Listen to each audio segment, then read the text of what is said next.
കാര്യമാണ് നമ്മൾ ചിന്തിക്കാൻ പോകുന്നത്. మనం అపోస్తల కార్యముల గురించి ధ్యానించబోతూ ఉన్నాం. എന്താ ചിന്തിക്കാൻ പോകുന്നത്? അപ്പോസ്തല പ്രവൃത്തിയിൽ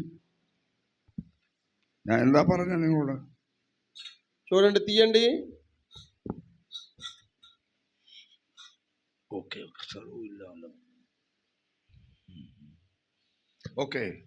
അപ്പോസ്തല പ്രവൃത്തിയെ കുറിച്ച് എന്താ ഞാൻ ചിന്തിക്കാൻ പോകുന്നത്? ఏం మనము అపోస్తల కార్యం గురించి ధ్యానించబోతున్నాం? എന്താ ഞാൻ നിങ്ങളോട് പറഞ്ഞേ? చెప్పండి. എന്താ പറഞ്ഞേ? 4 రాత్రులు. ആമേൻ. അത് ഒരിക്കലും മറന്നു പോകരുത്. అది మర్చిపోకూడదు. യെസ്. అవునవును. അല്ലാതെ ഇവിടെ കൈയടിച്ച് പാട്ട് പാടി പ്രാർത്ഥിച്ചു പോകാനല്ലേ ഞാൻ വന്നേ. పాట పాడాం కదా, చక్కగా చప్పట్లు కొట్టాం కదా. ആമേൻ. പാസ്റ്റർ ശ്രദ്ധിച്ചാൽ മതി, ബൈബിൾ ശ്രദ്ധിക്കുന്നത് ഞാൻ പറയാം. ഓക്കെ. അപ്പോൾ ഇന്ന് ബൈബിളിലെ സത്യം നമ്മൾ മനസ്സിലാക്കണം. మనము బైబిల్ సత్యాలు చక్కగా నేర్చుకోవాలి. അപ്പോസ്തല പ്രവൃത്തിയിൽ പറയപ്പെട്ട 4 രാത്രികൾ ഇന്ന് ഞാൻ ചിന്തിക്കാൻ പോവുകയാണ്. మనము అపోస్తల కార్యములో ఉన్న 4 రాత్రుల గురించి ధ్యానించబోతున్నాం. നിങ്ങൾ ഒരിക്കലും മറക്കരുത്. మీరు ఎప్పుడు మర్చిపోకూడదు. మరి ഞാൻ ഏത് സമയത്ത് വന്നാലും നിങ്ങൾ അത് വ്യക്തമായി പറയണം. నేను ఎప్పుడు వచ్చినా సరే మీరు దాన్ని మర్చిపోకుండా చెప్పాలి. അതിലൊന്നാമത്തെ കാര്യം, అందులో మొదటిది అపోస్తల ప్రవృత్తి 12వ అధ్యాయం 6వ వాక్యం. అపోస్తల కార్యము 12వ అధ్యాయము 6వ వచనాన్ని మనము ఇలా చదువుతాం. సహోదరులారా, ఆరెങ്കിലും శబ్దం ఉయర్తి చదవండి పిల్లలు.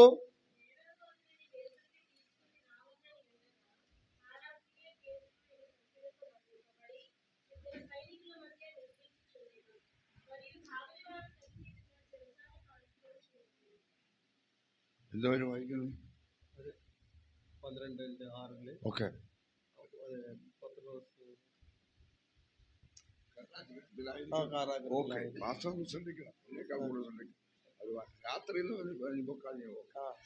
ഇവിടെ പത്രോസ് എവിടെയായിപ്പോൾ? ఎక్కడ పేతురు ఎక్కడున్నాడు? രാത്രി കാരാഗ്രഹത്തിൽ കിടക്കുകയാണ്. ఒక జైల్లో ఉన్నాడు. അതെപ്പോഴാ? പകലാണോ? ఎప్పుడు? ఉదయమా రాత్రా?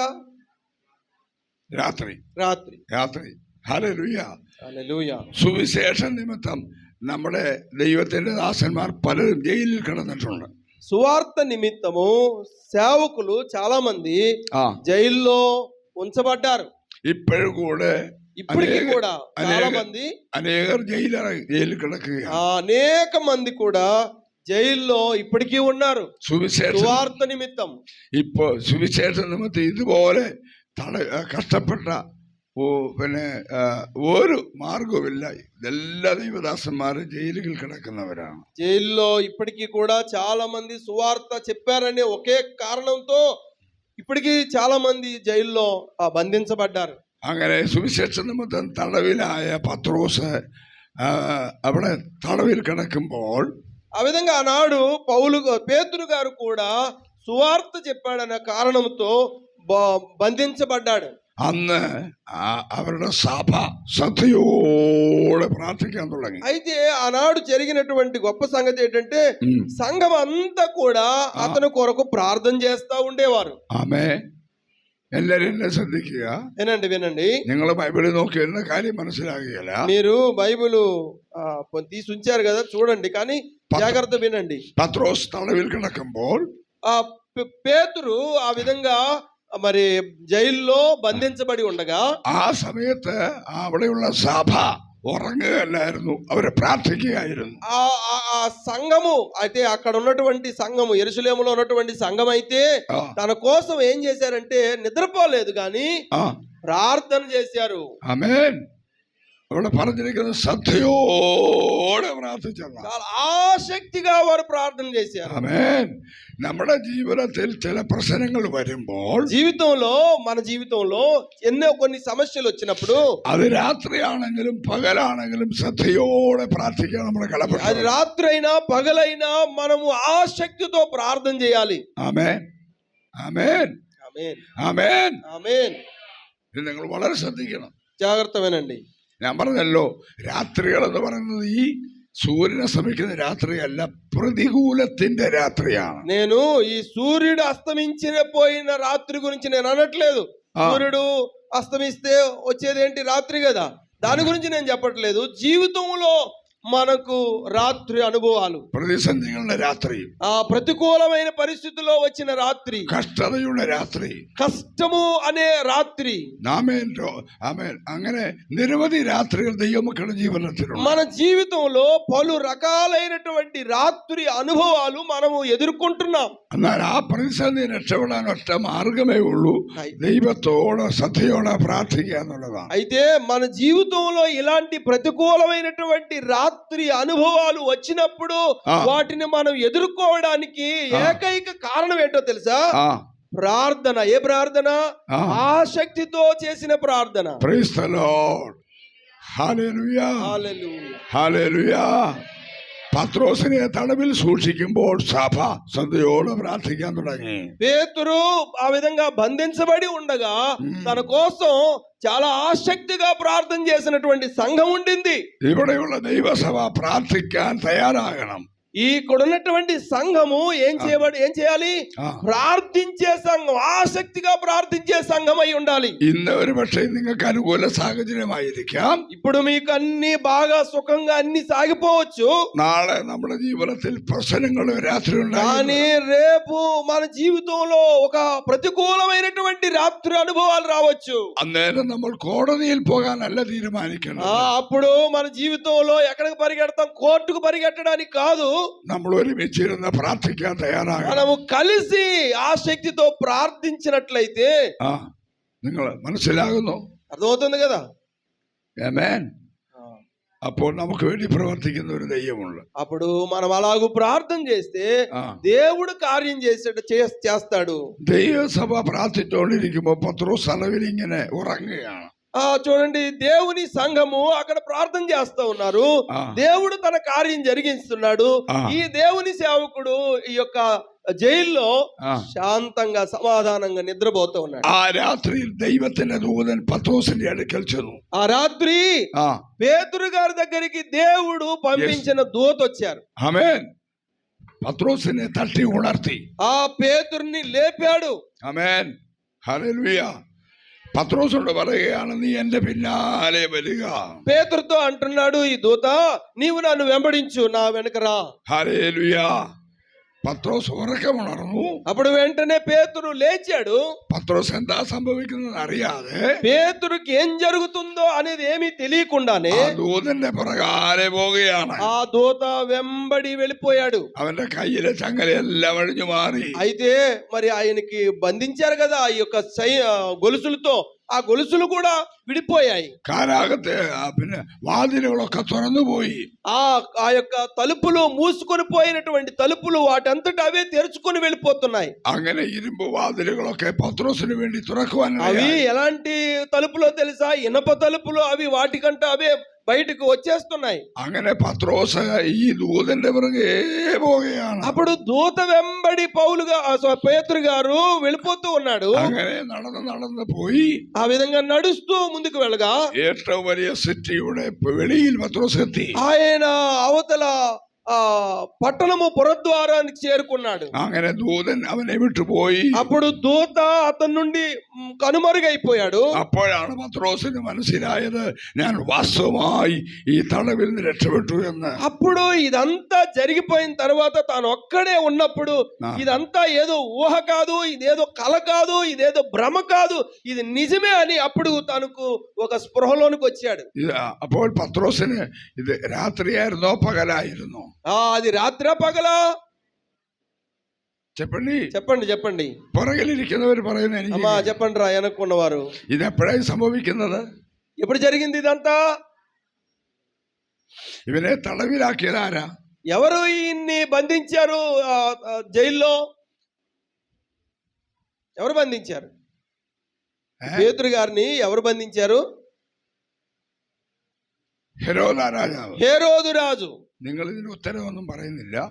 మీరే సమాధానం చెప్పేటట్లు లేరు. ആമേൻ. അങ്ങനെ ഈ ഹെരോദ രാജാവ് പത്രോസിനെ തടവിലാക്കി.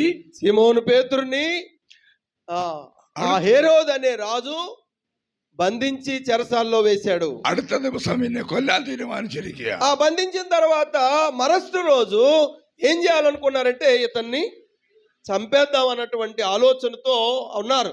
പത്രോസ് അങ്ങനെ തെരുവിൽ വന്നു, വെളിയിൽ വന്നു. అలాగూ పేతురు తప్పించబడ్డాడు ఆ రాత్రి. അവന് എങ്ങോട്ട് പോകണമെന്ന് അറിയാതെ అప్పుడు ఎక్కడికి వెళ్ళాలో తెలియకుండా അവനിങ്ങനെ നടന്നൊരു വീട്ടിൽ ചെന്നു. నడిచి ఒక ఇంటికి వెళ్ళాడు. വീട്ടിൽ ചെന്ന് വാതിക്കൽ മുട്ടി. ఆ ఇంటికి వెళ్ళి తలుపు తడుతూ ఉన్నాడు. ഹലോ ഹലോ హలో, ఎవరున్నారు, తలుపు తీయండి అంటున్నాడు. അങ്ങനെ ആ വീട്ടുകാർ വന്ന് വാതിൽ തുറന്നു.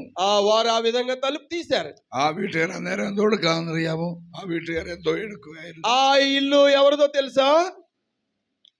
അവർ പ്രാർത്ഥിച്ചുകൊണ്ടിരിക്കുക. అక్కడ ప్రార్థన చేస్తున్న ఒక సమూహం ఉంది. ఆమేన్.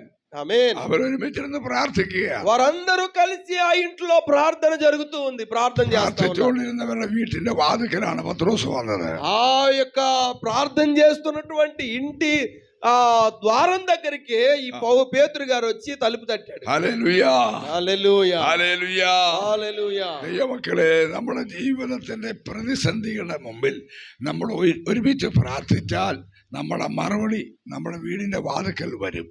చూడండి, మన జీవితంలో ఎలాంటి ప్రతికూలమైనటువంటి రాత్రి అనుభవాల్లో సంఘము ప్రార్థన చేస్తే దేవుడు ఇలాగూ విడిపించే అనుభవాలు దేవుడు మన జీవితాల్లో అనుగ్రహిస్తాడు. നമ്മുടെ പ്രാർത്ഥനയുടെ മറുപടി നമ്മുടെ വീട്ടിന്റെ വാതിക്കൽ വരും. ప్రార్థన యొక్క జవాబు ఎక్కడికి తీసుకొస్తాడంటే మన ఇంటి ద్వారం దగ్గరికే తీసుకొస్తాడు. Amen, amen. హల్లెలూయా, హల్లెలూయా, హల్లెలూయా.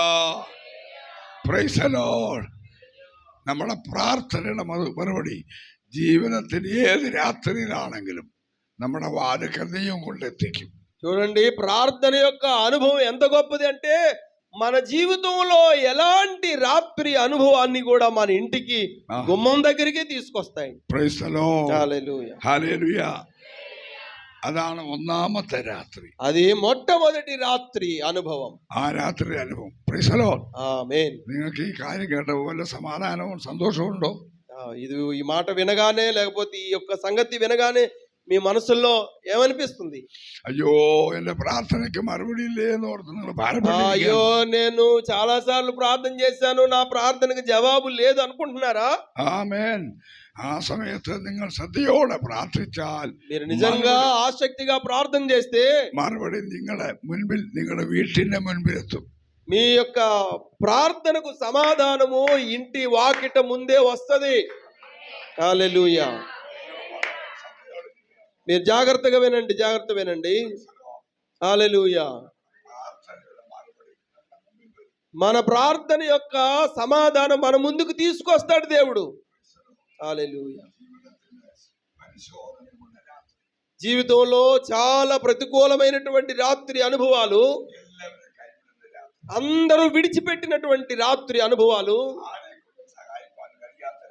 ఎవరు మనకు సహాయం చేయడానికి అంటే చేతులెత్తేసినటువంటి అనుభవాలు.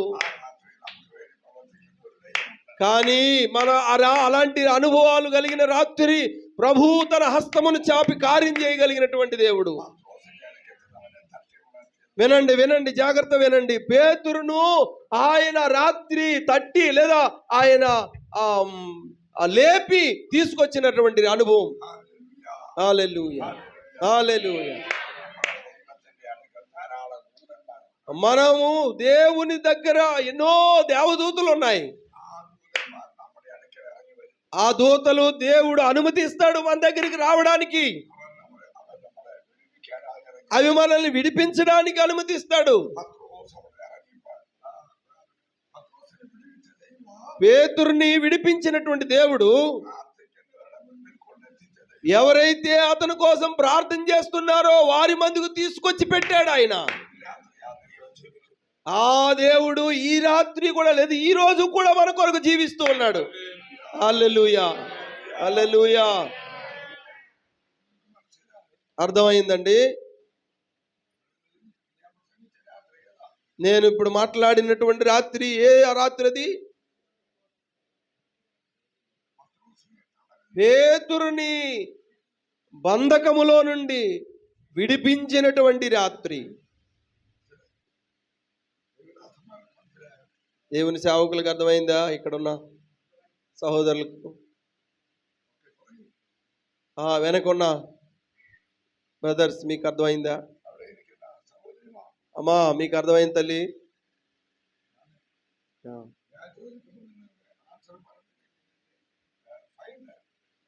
మీరు ఒకవేళ నేను అడిగినప్పుడు సమాధానం చెప్పకపోతే దానికి ఫైన్ ఉంటుందంట.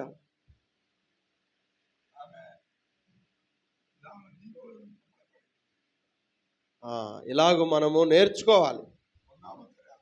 మొదటి రాత్రి పేతురును బంధకములో నుండి విడిపించినటువంటి రాత్రి. రెండో విషయముకు వద్దాం. 16వ అధ్యాయము 25వ వచనం చదువుదామా? గట్టిగా చదవండి.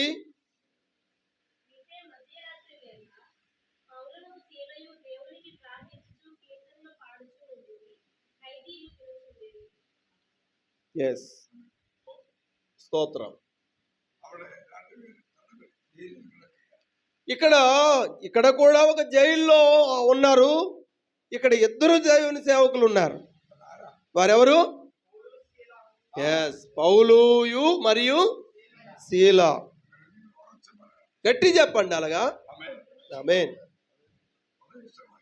అమ్మ, అలా చెప్తే బాగుంటుంది. అంటే చెప్పేవాళ్ళకి కొంచెం ఆసక్తిగా ఉంటుంది. మీరు అలాగా మంకుగా ఉండకండి.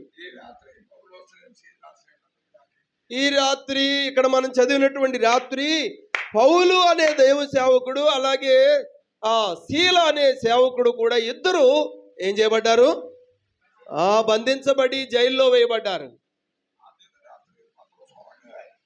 మొదటి రాత్రి ఏం జరిగింది? పేతురు నిద్రపోతా ఉన్నాడు.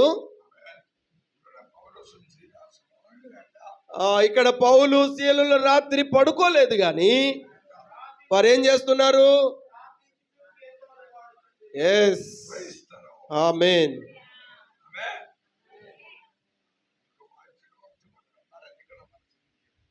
మీరు అలాగా గట్టి చెప్తే అది బుర్రలో ఉంటది కొంచెం.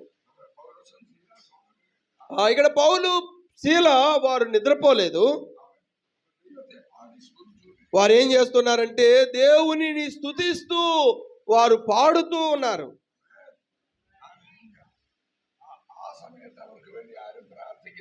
కానీ ఇక్కడ విషయం ఏంటంటే వీరి కోసం ఎవరు ప్రార్థన చేసేవారు లేరు. అని వారి కోసం ఎవరు ప్రార్థించినా ప్రార్థించకపోయినా వారేమీ విచారపడలేదు, కానీ వారికి వారే దేవుని స్తుతిస్తూ దేవుని పాడుతూ ఉన్నారు. హల్లెలూయా. వారు ఆ విధంగా పాడి స్తుతిస్తూ ఉంటుండగా అక్కడ ఒక గొప్ప సంగతి జరిగింది. ఏం జరిగింది? ఎస్, భూకంపం. తర్వాత ఏం జరిగింది? ఇలక్కి అదల్లా. తర్వాత ఏమైంది? వాదులు త్వరను. ఆమేన్. చూడండి, దేవుని పిల్లల ప్రార్థన, వారి ఆరాధన అది ఎంత శక్తివంతమైంది. అర్థమైందా? హల్లెలూయా. మీరు చూడ్డానికి ఆరోగ్యం లేని వారుగా ఉన్నప్పటికీ కానీ మీ ప్రార్థనకు ఆరోగ్యం ఉండాల.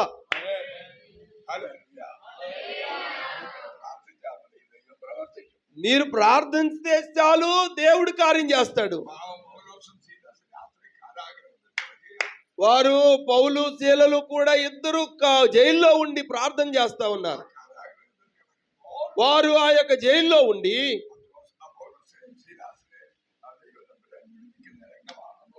అక్కడ పౌలు శీలలు ఎలాగూ విడిపించబడ్డారు అన్నటువంటి సంగతిని గురించి రాయబడింది. వారు ఆ యొక్క ప్రార్థన చేస్తా లేదా పాటలు పాడుతూ దేవుని స్తుతిస్తుండగా ఆ యొక్క ద్వారములు లేదా తలుపులు తెరవబడ్డాయి. ఆ యొక్క జైలుని కాపలా కాసే ఒక కాపలాదారుడు ఒకడు ఉన్నాడు. అయ్యో, అన్ని తలుపులు తెరుచుకున్నాయి, ఈ యొక్క పునాదులంతా కూడా అదిరిపోయాయి, పెద్ద మొత్తం అంతా భూకంపం వచ్చింది, అందరూ పారిపోయారేమో జైల్లో ఉన్నటువంటి ఖైదీలు అనుకుని ఈ యొక్క కాపలాదారుడు అనుకున్నాడు. అప్పుడు చాలా భయపడ్డాడు.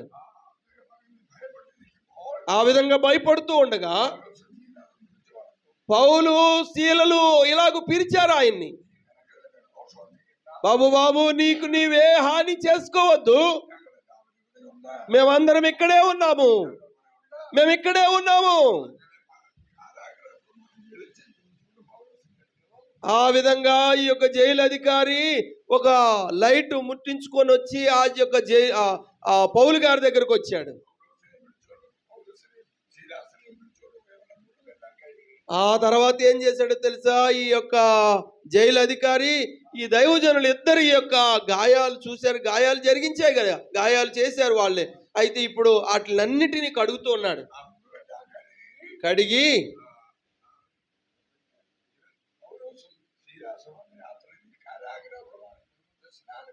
ఆ విధంగా ఈ యొక్క పౌలు శీలలు అన్ని పరిచర్యలు సపర్యలు అన్ని పొందిన తర్వాత వారికి సువార్త చెప్పారు. వారు రక్షించబడ్డారు, ఇంటి వారందరూ కూడా.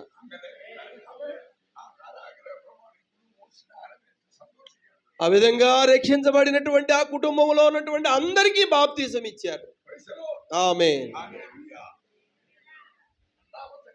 ఆ రెండో రాత్రి అది ఒక అద్భుతమైనటువంటి రాత్రి. ఈ యొక్క జైలు అధికారి యొక్క కుటుంబము రక్షించబడి బాప్తిసం పొందిన రాత్రి. ఆ పౌలు శీలలు కూడా వారు ఆ యొక్క జైల్లో నుండి రక్షించబడిన లేదా కాపాడబడినటువంటి రాత్రి. ఆమేన్. ఆ దేవుడు ఈ రోజు కూడా జీవిస్తూ ఉన్నాడు. ఆమేన్. ఎన్ని రాత్రులు అయ్యాయి? 2 రాత్రులు అయ్యాయి. మొదటి రాత్రి ఏమిటి? పేతురు చెరసాల్లో నుండి విడిపించబడిన రాత్రి.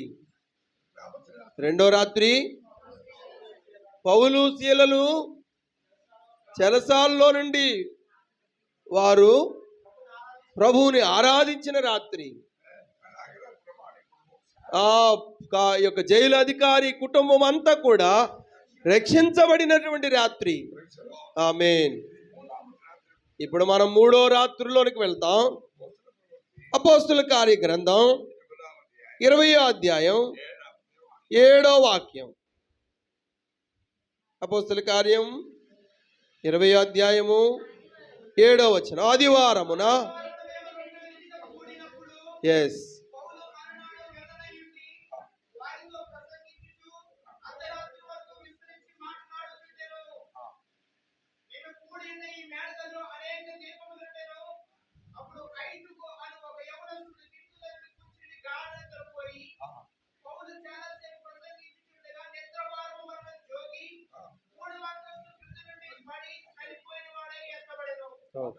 ఆమేన్. ఇదంతా మనము చదువుకోవాలి. ఇదంతా చదివి ఎంత వివరం అంతా మనం చదవడానికి సమయం కాదు కనుక అవసరమైన మాటలు మనం చదువుతున్నాం. ఈ రాత్రి ఎవరు ప్రసంగం చేస్తున్నారు? చెప్పండి. పౌలు గారు ప్రసంగం చేస్తూ ఉన్నారు, దేవుని వాక్యం బోధిస్తూ ఉన్నారు. ఒక ఐతుకు అని ఒక యవనస్తుడు ఉన్నాడు అక్కడ ఆ యొక్క సంఘంలో, ఆ యొక్క కూడికలో. ఆయన 3 అంతస్తు పైన ఒక కిటికీలో కూర్చుని ఉన్నాడు.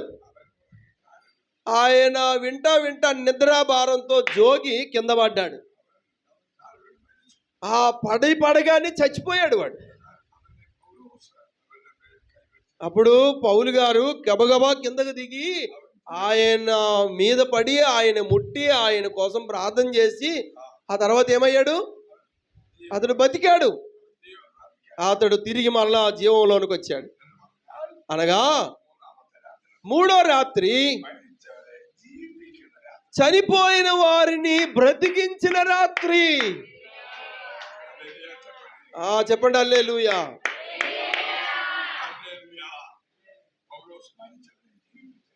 పౌలు గారి ప్రసంగం ద్వారా లేదా ఆయన ప్రార్థన ద్వారా ఒక చనిపోయినటువంటి వ్యక్తి తిరిగి బ్రతికించిన రాత్రి. హల్లెలూయా.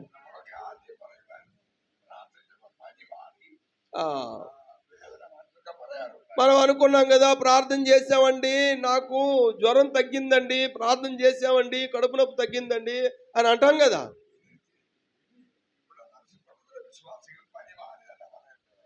ఇప్పుడు నర్సీపట్నంలో ఉన్నటువంటి విశ్వాసులు నాకు జ్వరం తగ్గిందండి అని చెప్పకూడదు.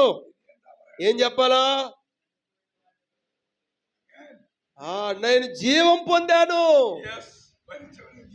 ఏం చేయాలా? ఏం చెప్పాలా? నేను చచ్చిపోయానండి, కానీ నేను బ్రతికాను ఆత్మీయంగా అని చెప్పాలి. మన మధ్య చచ్చిపోయిన వారు బ్రతకాలి. అది హల్లెలూయా. అర్థమైంది కదా? మూడో రాత్రి చనిపోయిన వారు బ్రతికిన రాత్రి. 3 రాత్రులు అయ్యాయి. ఇంకెన్నున్నాయి? హల్లెలూయా. ఇవన్నీ కూడా ఆత్మీయంగా చాలా వివరంగా చెప్పవలసిన విషయాలు. ఇది చాలా సమయం అయ్యిద్ది. మీరు అవసరమైన విషయాలు మీరు అర్థం చేసుకోండి. ఎవరైనా నర్సీపట్నంలో చనిపోయి బతికిన వారిని ఎవరైనా చూసారా? చనిపోయిన వారు లేవాలి, అద్భుతం జరగాలి. ఈ దేశంలో లేదా ఈ ప్రాంతంలో అద్భుతం జరగాలి. చనిపోయిన వారు లేపబడాలి. మాకు జ్వరం తగ్గిందండి అని చెప్పకూడదు. ఇంకా కళ్ళు అంటే పళ్ళు బాధ తగ్గిందని చెప్పకూడదు. కడుపులో నొప్పి తగ్గిందని చెప్పకూడదు. చనిపోయిన వారు లేపబడ్డారు అని చెప్పాలా. ఒకవేళ ఆరంభంలో ఏదో ప్రార్థన చేస్తే జ్వరం పోవచ్చు. ఇప్పుడు అది కాదు చెప్పాల్సింది. చనిపోయామండి, కానీ దేవుడు మమ్మల్ని బ్రతికించాడని చెప్పాలి. ఈసారి నేను ఇక్కడికి వస్తున్నప్పుడు ఆంధ్రాలో దేవుడు చెప్పమని నాకు ఈ సందేశాన్ని ఇచ్చాడు. అందరూ విశ్వాసంలో అభివృద్ధి చెందాలి. ఆరంభ దినాల్లో మనం ప్రార్థన చేస్తే దేవుడు మనకు ఒక సైకిల్ ఇచ్చాడు. ఇప్పుడు ఏం చెప్పాలా? చెప్పండి, విమానం కావాలా? ఇప్పుడు మనకేమో సైకిల్ వచ్చిందని చెప్పకూడదట.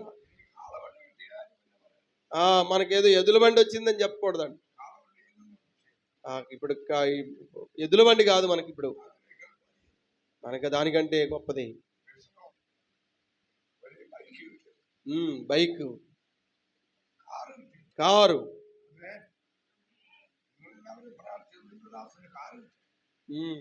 దేవుని సేవకుడు కారు కావాలని చెప్పండి. ఇప్పుడు సైకిల్ కావాలని ప్రార్థన చేస్తున్నారా? అంటే దేవుని సన్నిధిలో గొప్ప గొప్ప సంగతులను గురించి ఆశించాలి. దేవుడు ఇస్తాడు. ఉందా నమ్మకం?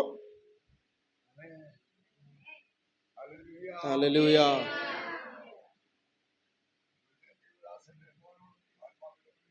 దేవుని ఆత్మ దేవుని సేవకుడు కుమారునితో మాట్లాడుతున్నారు. నీవు చాలా గొప్ప కార్యాలు విషయంలో ఆశించాల. దేవుడు నీ ద్వారా గొప్ప కార్యాలు చేయాలని అనుకుంటున్నాడు. ఏదో చిన్న చిన్న కార్యాలతో సంతృప్తి చెందడానికి కాదు, విశ్వాస సంబంధమైన గొప్ప కార్యాలు మనము చెప్పాలి, గొప్ప కార్యాలు ప్రసంగించాలి. దేవుని ఆత్మ చెప్తున్నారు అవన్నీ జరిగిస్తాడు అని. ఆమేన్.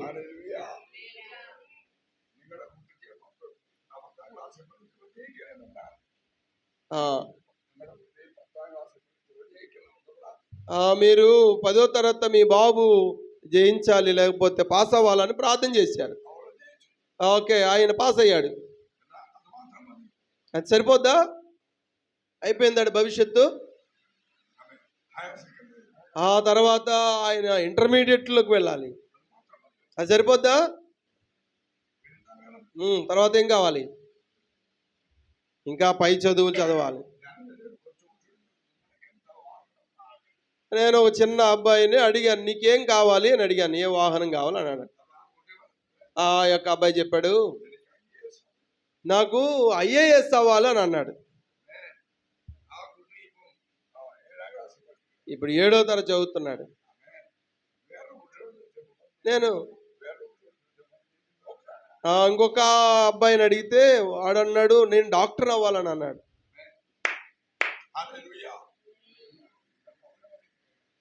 చాలా మౌనంగా ఉన్నారంటున్నా.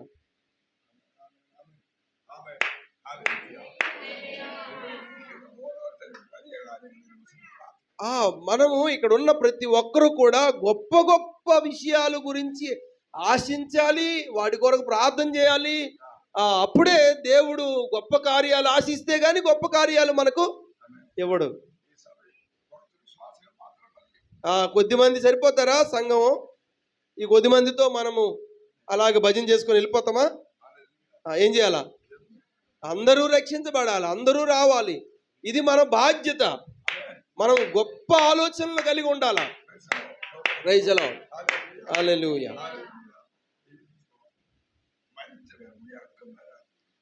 చనిపోయిన వారు బ్రతికిన రాత్రి, 4వ రాత్రి. లేచినటు వాడు, బ్రతికిన వాడు పేరేంటి చెప్పండి అన్న. ఐతుకు. అమ్మా చెప్పరా తల్లి వెనక్క. ఐతుకు. ఆయన ఐతుకు లేపబడ్డాడు, బ్రతికించబడ్డాడు. 4వ రాత్రి మనం చదువుదాం. అపోస్తల కార్య గ్రంథము 27వ అధ్యాయము 23వ వచనం. 27వ అధ్యాయం 23వ వచనం. నేను ఎవని వాడనో, నేను ఎవని సేవించుచున్నానో ఆ దేవుని దూత గడిచిన రాత్రి నా యొద్దకు వచ్చి, పౌలా భయపడకము, నీవు కైసరు ఎదుట నిలబడవలసి ఉన్నది. నీతో కూడా వాడలో ప్రయాణమైపోతున్న వారందరినీ ఆమేన్ హల్లెలూయా. ఇలాగు చదివేవారు కావాలి సంఘంలో. అలాగు చదివినప్పుడు నాకు చాలా శక్తి వచ్చింది. ఆమేన్. కొన్ని సంఘాల్లో సహోదరులు బాగా మంచి గట్టి చదువుతారు, సహోదరులు చాలా నెమ్మదిగా ఉన్నారు. మరి ఏమో మరి ఎందుకు వచ్చాం? మనం బైబిల్ చదవాలి, వాక్యం చదవాలి. దాని వలన మనం ఆశీర్వదించబడాలి. ఒక వాక్యం చదువుతాను మీ కొరకు. ప్రకటన గ్రంథం 1వ అధ్యాయం 3వ వాక్యం. 3వ వాక్యంలో ఏముంది? సమయము సమీపించినది గనుక ఈ ప్రవచన వాక్యమును చదువువాడును వాటిని విని ఇందులో వ్రాయబడిన సంగతులను గైకొనువారును ధన్యులు.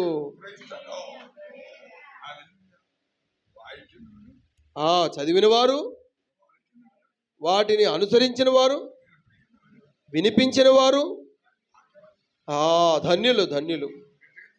చెప్పండి గట్టిగా. ఇది చదివించాలా, గట్టిగా చదివించాలా. ఇది వినాలి. చదివేయడం మాత్రమే కాదు, వినడం మాత్రమే కాదు, అనుసరించాలి. అలాంటి వారు ఏమవుతారు? ధన్యులు అవుతారు. ధన్యులు. వాక్యం చదవడం మూలంగా జరిగినటువంటి మేలు, ఉపకారం, ఇది మనకు భాగ్యం. నా జీవితంలో ఈ వాక్యము చదవడం ద్వారా, నేర్చుకోవడం ద్వారా నేను గొప్ప ఆశీర్వాదం పొందాను. ఆమేన్. ఎన్ని రాత్రులు అయ్యాయి? 4వ రాత్రి. పౌలు తనతో పాటు 220 మందితో ప్రయాణం చేస్తూ ఉన్నాడు ఒక ఓడలో. వారు ప్రయాణం చేస్తూ ఉన్నారు మంచి ఒక పెద్ద సముద్రంలో. ఒకసారి అంటే ఏమైందంటే అకస్మాత్తుగా ఒక పెద్ద గాలి తుఫాన్ వచ్చింది. ఎన్ని రోజులు తెలుసా వాళ్ళు ఆ సముద్రంలో చిక్కుకుపోయారు? 14 రోజులు చిక్కుపోయారండి.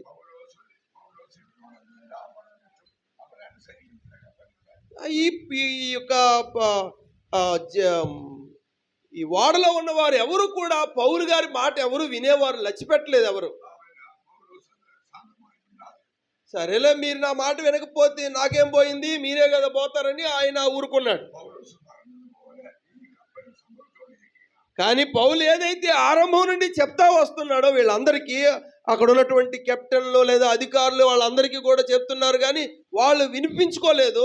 సరేలే, అలా ఉంటుండగా జరగడం ఆయన చెప్పినట్టుగా జరుగుతుంది. సూర్యుడు కనబడటం మానేశాడు, చంద్రుడు మరి లేడు, ఇక ఎలాంటి వెలుతురు లేదు, గాఢాంధకారంలో వారు ఇంకా ఉన్నారు. చాలా బాధపడుతున్నారు. ఇప్పుడు వారు ఇంత కష్టపడి ఏదో ఒకలాగా ఎక్కడికో ఒక ఒడ్డుకు చేరుకుందాం అనుకున్నారు, కానీ సాధ్యం కాలేదు. పౌలు మాత్రం సరేలే అని ఆయన చాలా శాంతంగా ఉన్నాడు. ఆ రాత్రి పౌలు దగ్గరకు దేవుడు పంపించాడు. దేవుని దూత పౌలు గారితో ఏం చెప్పారు తెలుసా? పౌలా, పౌలా, భయపడద్దు, నీవు కైసరు ఎదుటి నిలవాల్సి ఉంది. నేను నిన్ను కైసరు ముందు నిలబెడతాను. ఈ రాత్రి ఆ యొక్క ఓడ మరి ఇంకా బద్దలయ్యే పరిస్థితిలో ఉంది. ఇంటికి వెళ్ళి చదవండి. ఇది అంతా, ఇది మొత్తం పగిలిపోయింది. ఇంకా మరి ఒక ఓడలాగా లేదు, ఇంకా చెక్క మొక్కలు అయిపోయాయి. మరి ఇంకా అన్ని లేకపోతే ఏమో, అన్ని మొత్తం పగిలిపోతే ఏమవుతుంది? అందులో ఉన్నటువంటి ప్రతి వస్తువు కూడా పోయింది, మునిగిపోయాయి. కానీ మనుషులు ఎవరికి ఏ హాని జరగలేదు, అందరూ బతికారు. వారు ఎలాగోకలాగా ఒడ్డుకు చేరుకున్నారు. ఎవరికి వచ్చినటువంటి ఈత ప్రకారంగా మొత్తం మీద చెక్క మొక్క పట్టుకొని ఒడ్డుకు చేరుకున్నారు. వారు ఎక్కడ చేరుకున్నారంటే ఒక చిన్న దీవి, అంటే ఒక చిన్న భూమి మధ్యలో కనిపించినటువంటి ఆ భూమి దగ్గరికి వెళ్ళారు. దాని పేరేంటో తెలుసా? మిలేతే అనే ఒక దీవి అది. ఆమేన్. చెప్పండి, చెప్పండి, స్తోత్రం.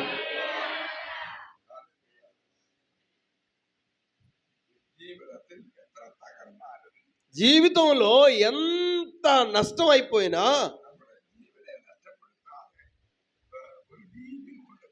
కానీ దేవుడు చూడండి, మన ప్రాణానికి ఎలాంటి సంకటం వచ్చినా మన ప్రాణము నాశనం కాకుండా లేదా మరణించకుండా దేవుడు ఏదో ఒక దీవికి మనల్ని ఖచ్చితంగా చేరుస్తాడు. మిలేతే,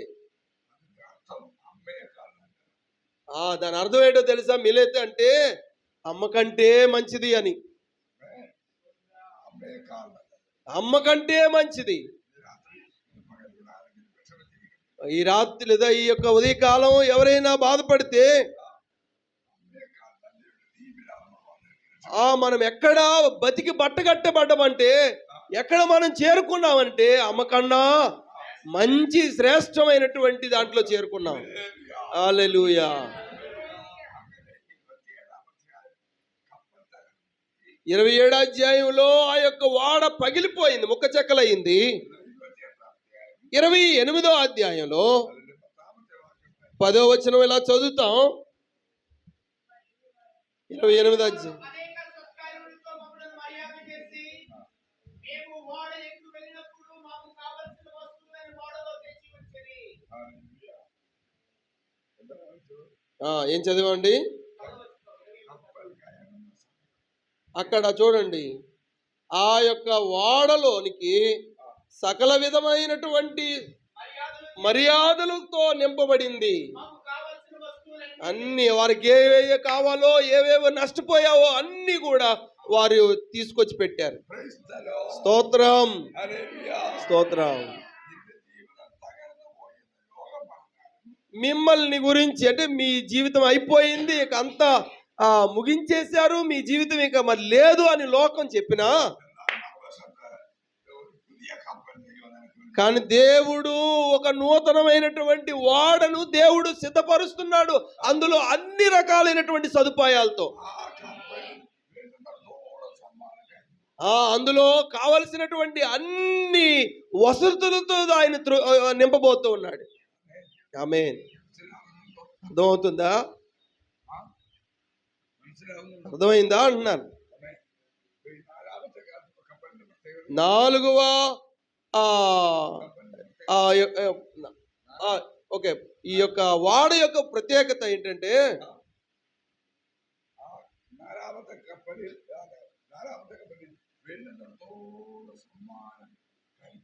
చూడండి, అంటే ఏంటిది వాడైతే పగిలిపోయిందో, ఏ వాడలో సరుకులైతే వారు నష్టపోయారో, కానీ ఇప్పుడు ఏమైంది? ఒక కొత్త వాడ వారి కొరకు దేవుడు సిద్ధపరిచాడు. ఆ వాడలో అన్ని రకాలైనటువంటి సదుపాయాలతో దేవుడు నింపాడు. 4వ రాత్రి అన్ని నష్టపోయాయి అనుకున్నప్పుడు, ఆ రాత్రి ఆ యొక్క వాడ చెక్క ముక్కలైపోతే, ఆ తర్వాత వచ్చినటువంటి దినాన్న ఒక కొత్త వాడలో కావలసినటువంటి అన్ని రకాలైనటువంటి సదుపాయాలతో ఏంటిది కావలసిన వస్తువులతో నింపబడి వారు ప్రయాణం చేశారు. స్తోత్రం. ఈ రోజు మన జీవితం అయిపోయిందని ఎవరు అనుకోక్కర్లేదు. ఒక నూతన జీవితం ఆరంభించడానికి దేవుడు అవకాశం ఇస్తాడు. ఒక కొత్త మార్గాన్ని దేవుడు తెరవడానికి సిద్ధంగా ఉన్నాడు. నష్టపోయిన వాటిని తిరిగి ఇవ్వడానికి సిద్ధంగా ఉన్నాడు. ఆయన ఏదైతే నష్టపోయామనుకుంటున్నావో వాటన్నిటి విషయంలో ఆయన సమృద్ధిగా మనకు జీవితంలో ఇవ్వబోతున్నాడు. మీ పిల్లలను దేవుడు ఆశీర్వదిస్తాడు. సహోదరి సహోదరులారా, మీ పిల్లలను, మీ కుటుంబాన్ని ఆశీర్వదిస్తాడు. మీ పరిచర్యను దేవుడు ఆశీర్వదించబోతున్నాడు. సంఘమును ఆశీర్వదించబోతున్నాడు. నమ్ముతారా? అందరూ లేచి నిలబడదాం. హల్లెలూయా.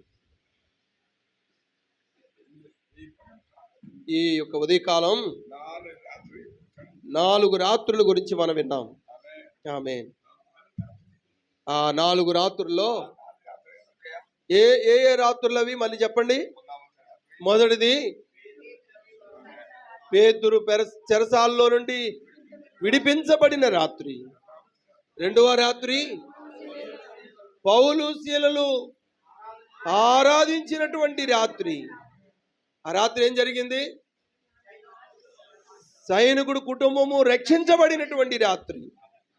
3వది చనిపోయినటువంటి ఐతుకు బ్రతికినటువంటి రాత్రి. 4వ రాత్రి బద్దలైపోయినటువంటి వాడ అంతా నష్టం అయిపోయింది అనుకుంటే వారి కొరకు కొత్త వాడతో కొత్త సరుకులతో నింపబడినటువంటి రాత్రి. స్తోత్రం. నీకు అర్థమైంది కదా? ആമേൻ. നിങ്ങൾക്ക് മനസ്സിലായോ? నీకు అర్థమైంది కదండి? ദൈവം നിങ്ങളോട് സംസാരിക്കുകയായിരുന്നു.